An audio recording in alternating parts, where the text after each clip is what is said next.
4 years ago, Ubisoft embarked on a new adventure with the announcement of the first Discovery Tour. And now the team has taken the biggest leap in this great experiment yet. The unique aspect of Discovery Tour Viking Age is that it's a role-playing game that has no conflict. It's really meant for you to immerse yourself, to have fun, and at the same time to learn about the era from the perspective of the Vikings, but also from the perspective of the Anglo-Saxons. Discovery Tour Viking Age is a richly layered narrative experience split between the Viking and Anglo-Saxon world. In it, you'll step into the role of 4 main characters: Thorstein, a Viking merchant, and his wife Gunhilda, a sailmaker; brother Elrich, a Saxon monk; and Alfred the Great, king of the Anglo-Saxons.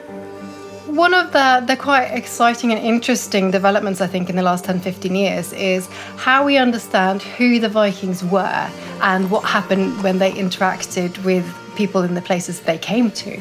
Explaining a time period is very interesting if you're seeing it from all perspectives. And we think that showing it from a Nordic saga and an Anglo-Saxon chronicle, it helps to better understand the richness and complexity of a time period also. And what's really fabulous about this game is that it brings them all together, and we can get a sense of a very vibrant society, and a society that was by no means cut off from the wider world at all. It's one of these sort of stereotypes about the Middle Ages. So people really did have a sense of the world beyond themselves.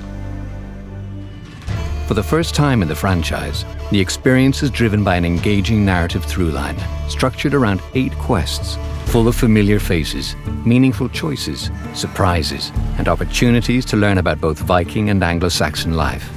The initial Discovery Tour had a lot of experiences where the player got to sort of see history and be within that history.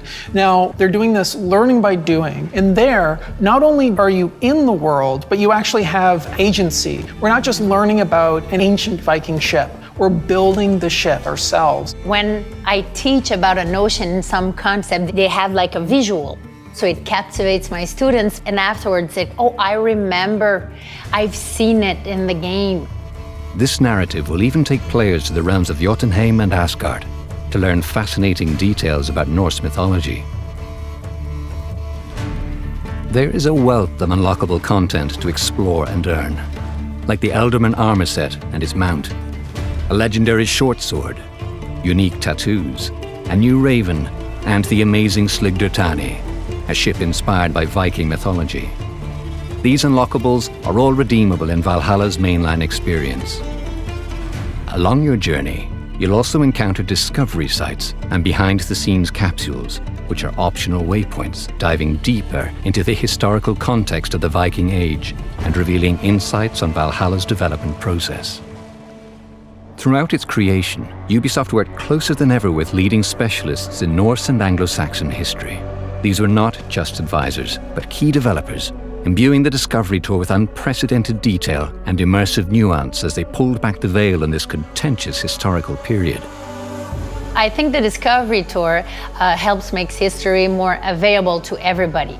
Like this type of game, I think, will give people more of that sense of what it was actually like to be a real human being back 1,000 years ago. I think that really humanizes the past, and I think that brings people closer to history in quite a unique way.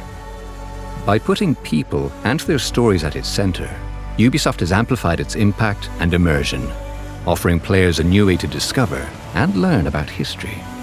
Discovery Tour series sets a high watermark for educational games that very few else can meet. I think the most surprising aspect of this Discovery Tour is that players will have fun engaging with the quests, and they'll never realize that they're actually learning.